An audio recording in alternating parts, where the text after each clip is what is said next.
but they're gonna have to start picking and banning in the second phase to help protect this Fanny, because the Grok already is not a good matchup, and if this is going into the hands of Sanji, this Kadita, it's also gonna be a tough play. Hell, might even go into the hands of Yaoi. Yaoi plays a mean Kadita too. Yeah, absolutely. There's so many flack, and that's why it's so hard to ban. But still, we have Team Hawk banning the EXP link right now, with Lapu being taken out. Harris, I was just about to mention that, because Team Hawk, they have a very mean dive comp playstyle. You can see what they're picking right here. Yuzhong, Chao, Fanny. They're not really trying to protect anyone. They're trying to full fireman dive your backline and make sure you don't have a carry either. But they need to snowball. Absolutely. That's the key. It's going to be hard to win from behind if you have a Fanny, if you have Yuzhong, and then maybe they need a marksman still, right? So they have to pick very, very carefully. They do, right? Looking at it, Echo did a really good job in the second phase of bans, banning out the Harith and the Claude. Two heroes that can really perform great up against these kind of compositions where you really want to just find that pick, right? Kadita, Grok. Now, Team Hawk are caught in a position where they might just have to go for that Aerithel pick again. They need someone with mobility.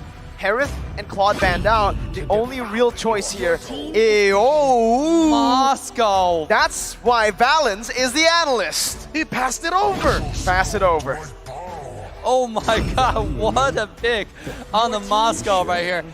The attack speed marksman is definitely dominate, definitely the winner of the current patch. And the Moscow late game is probably the only choice that can go with toe-to-toe, head-to-head against carry. So this pick makes a lot of sense here, on top of the fact that Moscow can actually grant a lot of vision and a lot of mobility to survive against Kadita. But how is this going to interact with the chunky heroes that Echo picked up, right? The Moskov just shreds through these dudes, almost maybe just second to how Carry does that. There's the Kufra, there's the Frederick.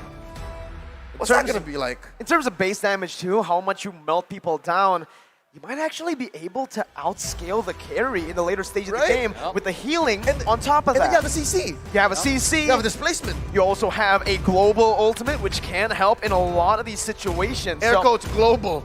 Air quotes global. You can actually check a lot of bushes, right? They were struggling late game when it comes to... Oh! They're going in! Not only are they going for the Moscow, but they picked up the signature Eudora for Min.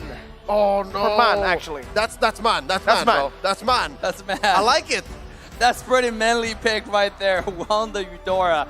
I mean, that's a Chad pick. That is a Chad pick. There is a counter though. Kadita, if you're able to hide in the bush really well, you can one-shot the Eudora, but vice versa, right? It all depends on who is the better assassin player in this case. Who's able to camp bush better. Same, but then again, how do you find those bushes, right? You check with your roamers. Exactly. And between these two heroes, the Kufra and the Cho, there's this, again, you mentioned this earlier, Dave, that counter relationship.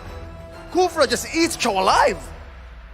I mean, kind of, but at the same time, Chao can actually just dash away and try to kick the Kufra away if he finds himself in danger. So it's again, one of those love and hate relationship. It's really based on who execute better. And right now in the meta, actually, from what we see, they have better success is who engage first, who engage better on the key targets. So it comes to a point of, it's not what you got, it's how you use it. Game number 2, Echo versus Team Hawk. Let's see where these junglers start. It's an orange start for Echo, while Team Hawk goes for the purple. Well, once again, right, I actually do agree with you, Dave. I feel like it is a skill matchup here, especially in the roam department, with the Cho and the Kufra. Sure, Kufra has that bouncing ball, can actually negate a lot of these dashes from happening, but with the Shenpu, it does give him, Min, a lot of room to play with, right? I think right now, if we just look at it based on the drafts, who do you guys have? Who do you guys think has the better draft? I mean, I don't know, actually, because the draft is so out of the traditionary. You got Moscow, Eudora being picked in the exact same game. We thought this is M4. This is a ranked game taking onto the big stage. Yep, it's basically something that I saw yesterday. It's like, how is this happening here right now? Oh! Yaoi catches one.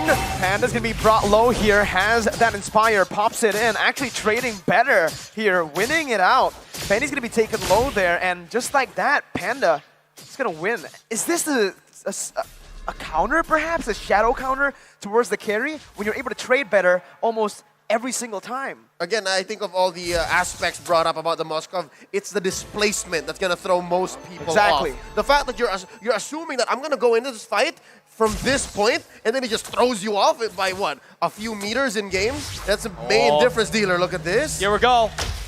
Loverboy cancels it. they don't opt to go for it, right? A bit too risky here, especially considering that Min was body blocking for Panda. You just don't know when he's going to use the Shun Pu, but you do know when Gary is going to start popping off. It's when he gets that level 4, but right now, he does not have the purple buff, so he is still going to be waiting for that to spawn back up before he looks for these crazy dives and ganks. Another thing that's why this game is so enjoyable to watch is how disciplined the team are. Just now on the bottom side, Echo with 3 versus 2. Kurfa, Yaoi could have engaged and find a flavorful team fight, but they didn't know where Fanny was, they didn't know where Gary was, so they decided to take a step back. What if we engage and, you know, Fanny just show up after I use my bouncing ball? Oh, top side! Lola picked off a good gank by Sanji with better wave control. No, he just ignores the wave. That's what they were saying. The fact that if you don't know where dudes are, you don't know where these heroes are hiding, there's barely any difference between a Eudora and a Kadita. Yeah, they're just camping. It's a camping game, right? Who camps better? And a lot of the mid laners, they like to wait one wave ahead of you coming to the lane. They have to go there one wave earlier, or the least you expect them to show up. Sometimes you expect a mid lane to clear the wave and then show up, but no, they show up earlier. With this composition, though, it does put Team Hawk in a position where they really need to get that early game. And as you can see, the early game right now is just dominated by Echo again. Despite having these early picks, Team Hawk are still struggling early on. 2 kills over to Echo. Deja vu. And so far, it's an interesting approach. But top lane, they eventually find one. It's Sanford, gets popped by 3. And I was going to say, game 1, they had the whole Hilda plan, right? That helped them scale into the mid-game power spike. Here, we agreed that in the draft, they have the snowball. Where's that potential going to come from? I think they have to do more than just that one pickoff. Can Yaoi catch him? Oh, cancels it. Cancels it, right? Team Hawk playing around the XP lane really well, and Echo noticed that. They went towards the bottom lane, but now with the wild charge, Sanford's going to be able to actually buy some time, and that's going to be the wall. Locking them down. Still Gary able to kill, picking up the kill with Lola's passive.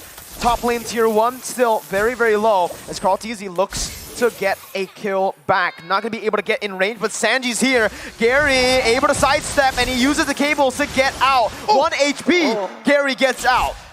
Oh my god, bottom side though, another engage coming from Team Hawk, and they're trying to get more gold right now. Good win the dragon too, technically. Yaoi was looking for a pick there. But again, I do believe Team Hawk, they just come out with the advantage. Never mind, Echo finds a way to trade it back. Just as quickly, right? Never mind. I think it's eyes on the prize. You have to consider that when Echo makes moves, they're also thinking of the clapback, or at least the conversion potential. And so far, the fact that they've got 100% of the turtles and they have a 1K gold lead means good things for the Filipino team. Yeah, absolutely. Now it's main on the run. It is Xiao. I said the love and hate relationship is based on who runs or who engaged first, but it turned out he would get caught off by the rotation from Sanford. Whoa, that's a lot of resources spent, right, to get the kill on a roamer, who's now 0-2-0. So Min, so far in the show, having a pretty similar start to last game, but that's Panda actually getting out. Yaoi looking for that kill. Panda actually helps him out there, gets him out of turret. You have to consider as well, though, the fact that, yes, they spent all those ults to kill a roamer early on in the game. It's also a way for, at least to make sure that Min doesn't help out Panda. And again, it slows down the snowball potential for this Moscow. I mean, a lot of times it's really hard for Min to help because he's almost like the most focused person in this match right now. Because the Hilda last game, you see how many people were on him the entire game. Yep. This game, his Chao's getting the Hilda treatment, right? Like everybody's focused on him. Even EXP lane find a better rotation to the mid lane. And not just that, he's also trying to do vision for Team Hawk. And T was about to walk into that bush. Oh man, Echo just hate Min, right? But Min right now is doing pretty well and towards that bottom side. Gary's gonna be able to try to look for something. That's a flicker. Sanford hitting the wall. Lola jumping with Black Dragon form. Sanji still trying to run away, but Lola's deciding to actually dive in. 1v3! Finds the kill, but it's gonna be traded back.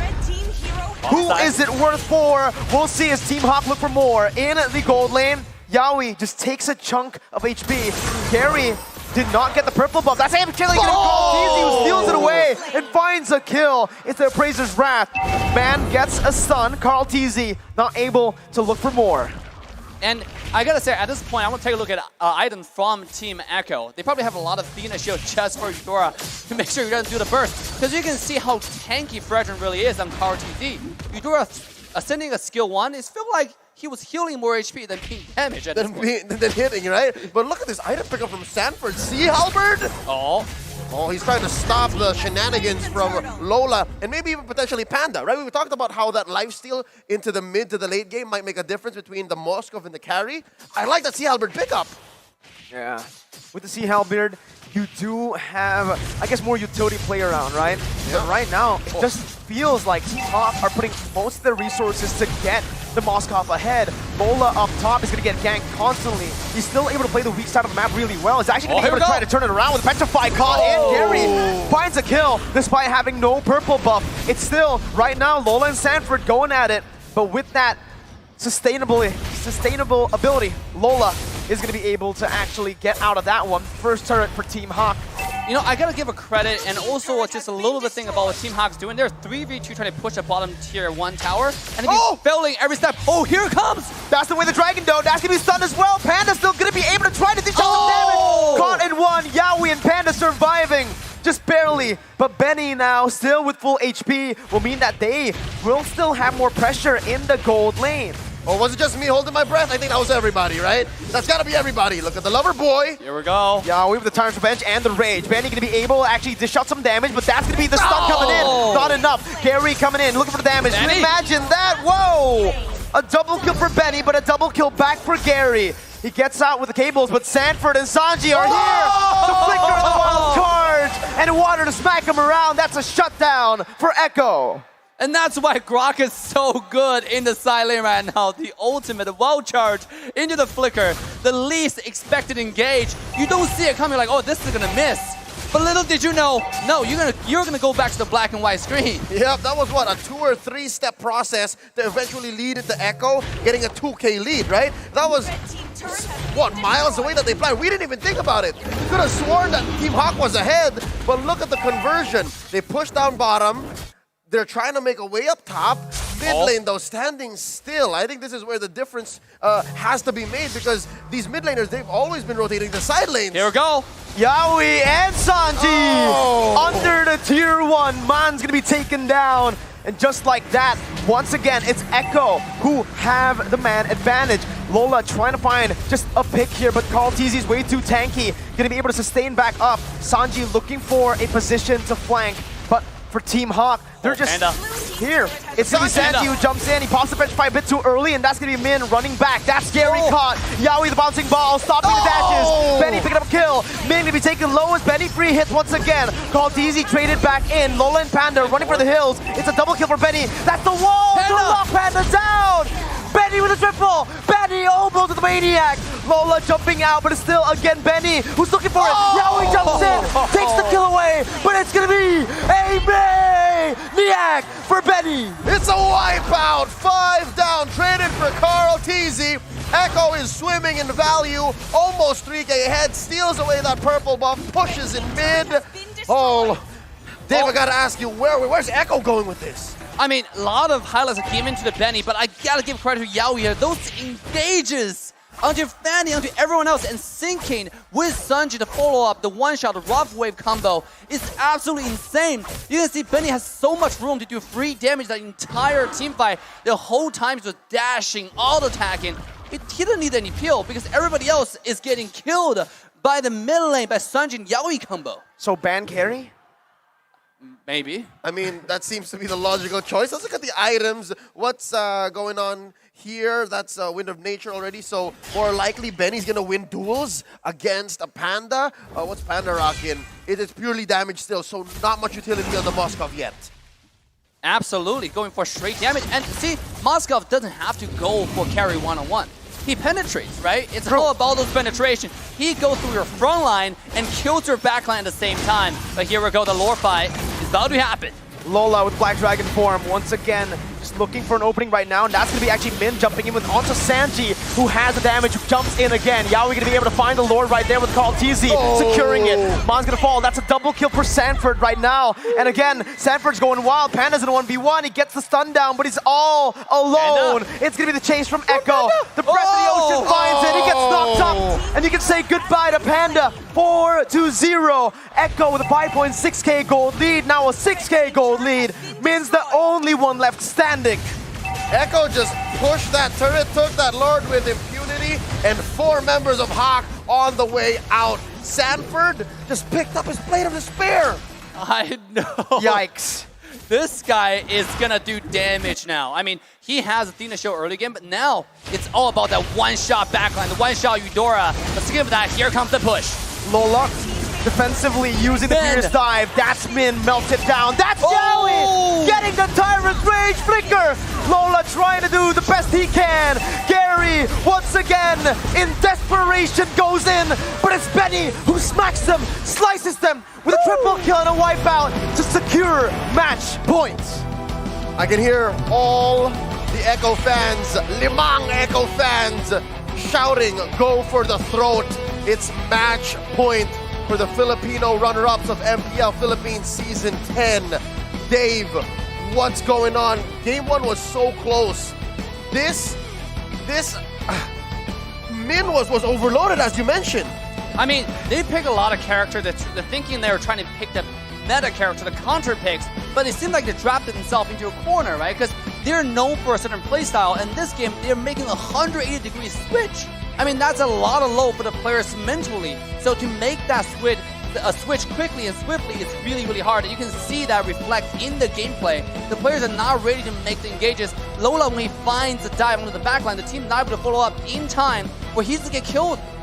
And you mentioned how Lola gets in there. Mirko, do you agree there's a little